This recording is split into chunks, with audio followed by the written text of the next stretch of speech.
13টি বছর।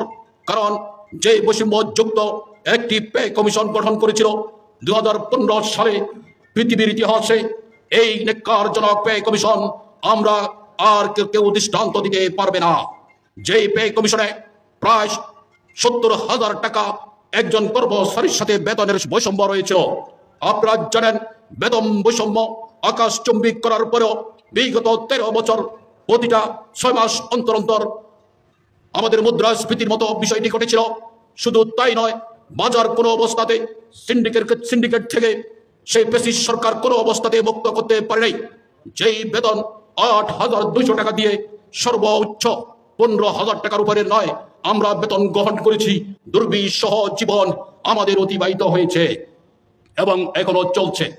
প্রিয় ভাই ও বোনেরা, আপনারা জানেন, একটা দেশের মার্কেটে যদি 70,000 টাকার ব্যবধানে কোনো কর্মচারী বাজার করতে যায়, তাহলে তার ফ্যামিলি 2 সন্তানের পড়াশোনা, বৃদ্ধ পিতামাতার চিকিৎসা সহ 6 সদস্য পরিবার কিভাবে জীবন যাপন করেছে বিগত এই 13টি বছর শুধু আল্লাহই জানেন, আর যারা ভুক্তভোগী তারাই জানেন।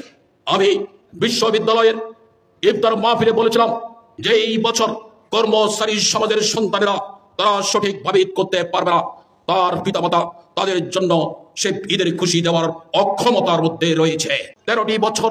কারণ যে বৈষম্যযুক্ত একটি পে কমিশন গঠন করেছিল 2015 সালে, পৃথিবীর ইতিহাসে এই নেককারজনক পে কমিশন আমরা আর কেউ দৃষ্টান্ত দিতে পারবে না। যেই পে কমিশনে প্রায় 70,000 টাকা একজন কর্মচারীর সাথে বেতনের বৈষম্য রয়েছিল। আপনারা জানেন, বেতন বৈষম্য আকাশচুম্বী করার পরেও বিগত 13 বছর প্রতিটা 6 মাস অন্তর অন্তর আমাদের মুদ্রাস্ফীতির মতো বিষয়টি ঘটেছিল। শুধু তাই নয়, বাজার কোনো অবস্থাতে সিন্ডিকেট থেকে সেই ফ্যাসিস্ট সরকার কোনো অবস্থাতে মুক্ত করতে পারে নাই। যেই বেতন 8,200 টাকা দিয়ে সর্বোচ্চ 15,000 টাকার উপরে নয় আমরা বেতন গ্রহণ করেছি, দুর্বিষহ জীবন আমাদের অতিবাহিত হয়েছে এবং এখনো চলছে। প্রিয় ভাই ও বোনেরা, আপনারা জানেন, একটা দেশের মার্কেটে যদি 70,000 টাকার ব্যবধানে কোনো কর্মচারী বাজার করতে যায়, তাহলে তার ফ্যামিলি 2 সন্তানের পড়াশোনা, বৃদ্ধ পিতামাতার চিকিৎসা সহ 6 সদস্য পরিবার কিভাবে জীবন যাপন করেছে বিগত এই 13টি বছর শুধু আল্লাহই জানেন, আর যারা ভুক্তভোগী তারাই জানেন।